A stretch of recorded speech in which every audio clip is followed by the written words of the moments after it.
For 22 years, a young woman endured the suffocating embrace of the Amazon rainforest, utterly alone amid its labyrinth of vines, predatory shadows, and unrelenting humidity.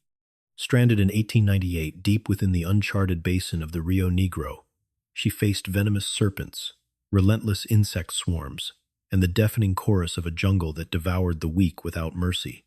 With no tools beyond her wits, no companions to share the burden, and no hope of rescue from a world that had forgotten her existence, she became a ghost in the green inferno. As floods reshaped the land and seasons blurred into an endless cycle of rain and rot, she unknowingly carried the final echoes of her people's ancient ways. This is a true survival story, not of heroic escape or dramatic salvation, but of raw persistence, forgotten rituals, and the quiet defiance required to cling to humanity when the wilderness claims you as its own.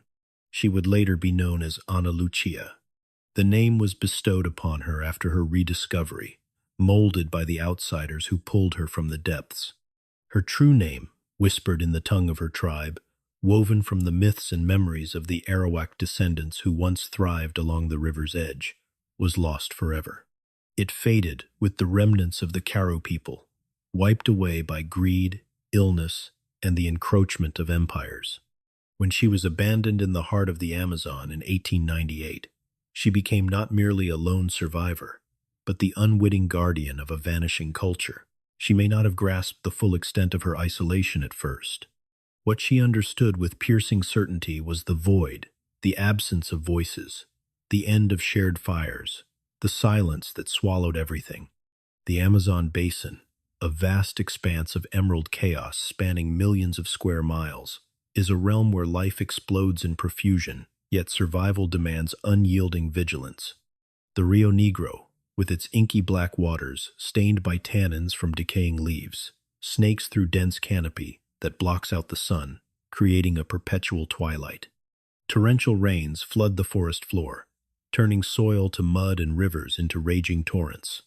Temperatures hover in stifling heat, humidity clings like a second skin, and the air buzzes with mosquitoes carrying fevers that fell empires.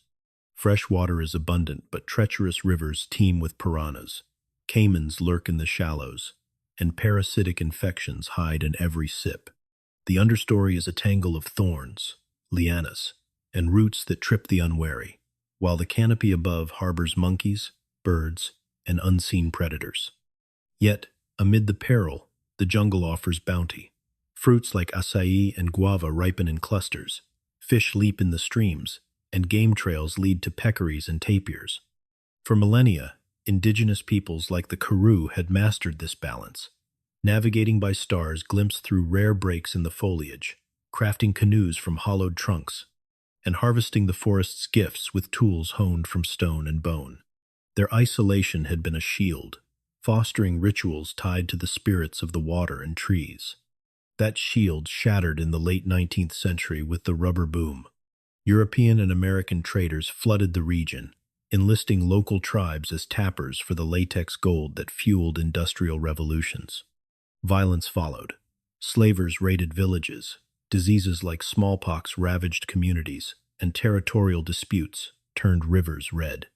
The Karoo, once numbering in the thousands, dwindled to fragments. By the 1890s, their world was collapsing. Survivors huddled in remote enclaves, bartering with outsiders for metal tools while clinging to fading traditions. Economically ensnared, culturally eroded, and physically weakened, they faced extinction. In 1898, a Belgian rubber expedition, backed by missionaries seeking souls to convert, pushed deep into Karoo territory. Their aim, to civilize and relocate the remnants to labor camps along the river's more accessible banks. The operation was hasty, driven by quotas and storms. A fleet of dugout canoes and a single steam launch arrived at the Karoo's hidden village amid rising waters from the wet season. Chaos ensued, families separated in the downpour, belongings abandoned in the mud, shouts drowned by thunder. As the group paddled away, one young woman, perhaps 18 years old, was left behind. Accounts differ. Some say she slipped back to retrieve a sacred amulet. Others claim she was overlooked in the frenzy. A persistent rumor whispers of a lost infant sibling she refused to abandon.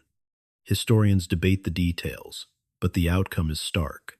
As the canoes vanished into the misty veil of rain, she stood on the riverbank, the jungle closing in like a living cage. She might not have been entirely solitary initially.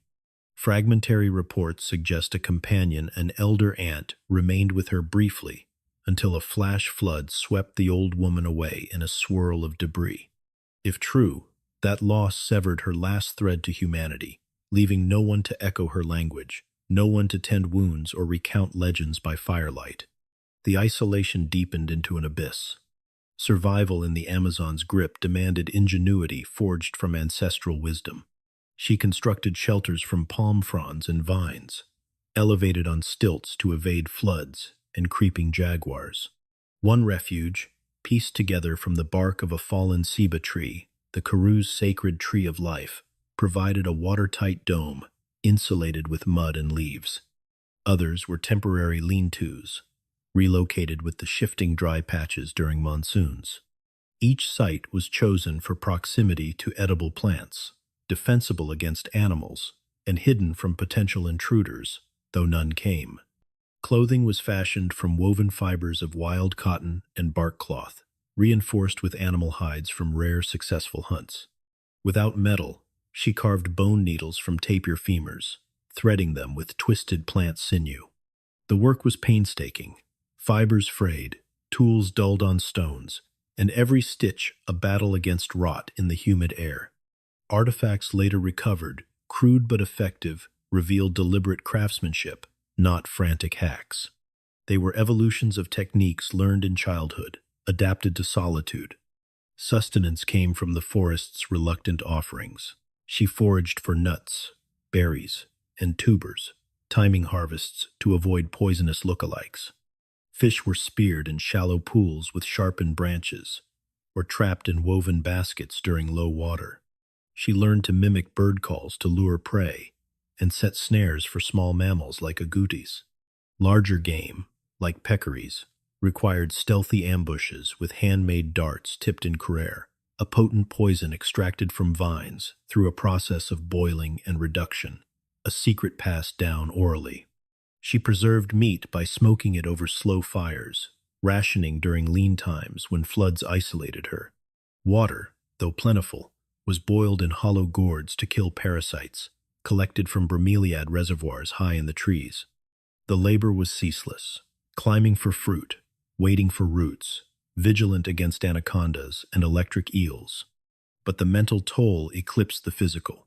Total solitude in the jungle's sensory overload, constant drips, howls, and rustles can unravel the psyche. Documented isolations often lead to paranoia, auditory illusions, or surrender to despair. She resisted. Evidence from her later accounts, pieced through gestures, suggests she chanted Karu myths to the spirits, carving totems from wood to anchor her days. She tracked time with notches on a staff, aligning with lunar cycles to honor forgotten festivals. These were not delusions, but anchors, ways to preserve self amid the void.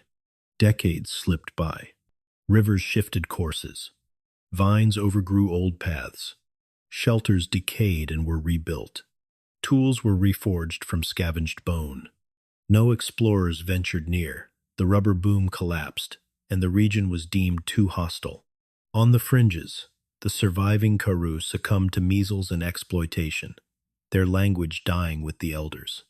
Unbeknownst to her, she became the sole repository of their lore, the songs of river gods, the dances for rain. In 1920, after 22 years, a Brazilian scientific expedition led by anthropologist Dr. Eduardo Ramos, probing the Rio Negro for uncontacted tribes, stumbled upon signs of life. A faint trail of footprints, a smoldering fire pit, crafted baskets half buried in mud. Intrigued by local rubber tappers' tales of a jungle spirit, they pressed deeper. For days, they found traces, peeled fruits, woven traps, but no human. On the eve of departure, she emerged from the undergrowth, bearing a bundle of fresh manioc roots. It was a gesture of peace, bridging the chasm without words. Language barriers loomed immense. Her Karu dialect was alien, eroded by years of disuse. Yet, rapport formed through signs and shared meals. She hummed a melody later transcribed as a lament for lost kin, signaling weary acceptance. After 2 decades in the wild, she elected to depart. Transported to Manaus, the bustling rubber-era city, she entered a cacophony of engines, crowds, and electric lights alien as another planet. Housed with Ramos's family, she marveled at mirrors, bicycles, and fabrics, her curiosity tempered by quiet reserve. Visitors flocked, drawn by sensational headlines of the Amazon phantom. She showed no bitterness, only a stoic grace. But her body rebelled. Acclimated to sparse, fibrous fare, she struggled with rich urban foods, sugars, breads, and meats laced with unfamiliar spices. Pathogens from the city's filth assaulted her, malaria, perhaps, or dysentery. Within months, she weakened and died in 1921. The cruel twist. Endurance in isolation left her defenseless against society's excesses. Before passing, she was baptized by a Jesuit priest, christened Anna Lucia, a nod to light amid darkness. The rite captured fragments of her wishes through interpreters, but much was lost in translation. Buried in Manaus's municipal cemetery, her grave remained anonymous until a 1950s plaque commemorated her as the last of the Karu. Artifacts from her jungle life, poison darts, bark garments, stone axes were collected for museums, but many perished in a 1930s flood. A feathered headdress, symbol of her tribe's shamanic rites, was shipped to Europe for analysis, but disappeared in wartime chaos. Her tale resurfaced in literature. Novels like Daughter of the River fictionalized her ordeal, inspiring generations. Archaeologists later validated details through site excavations, charred hearths, tool fragments, proving her existence as fact, not folklore. Her story lingers because it defies resolution. It exposes the scars of colonialism, the erasure of indigenous worlds, and solitude's brutal forge. No glory redeems the abandonment, only questions about loss and legacy. She did not choose the jungle's trial, it was thrust upon her. Her survival speaks not of mythologized strength, but of stubborn refusal, to fade unspoken, to yield when forgotten. For 22 years, unwitnessed, she affirmed life. That unyielding choice stands as one of history's most profound testaments to the human will. If tales like this stir your soul, provoke reflection, or reveal hidden truths, consider supporting the channel. Like the video, subscribe, and join us for more true accounts of endurance, cultural echoes, and the unbreakable threads of the human experience.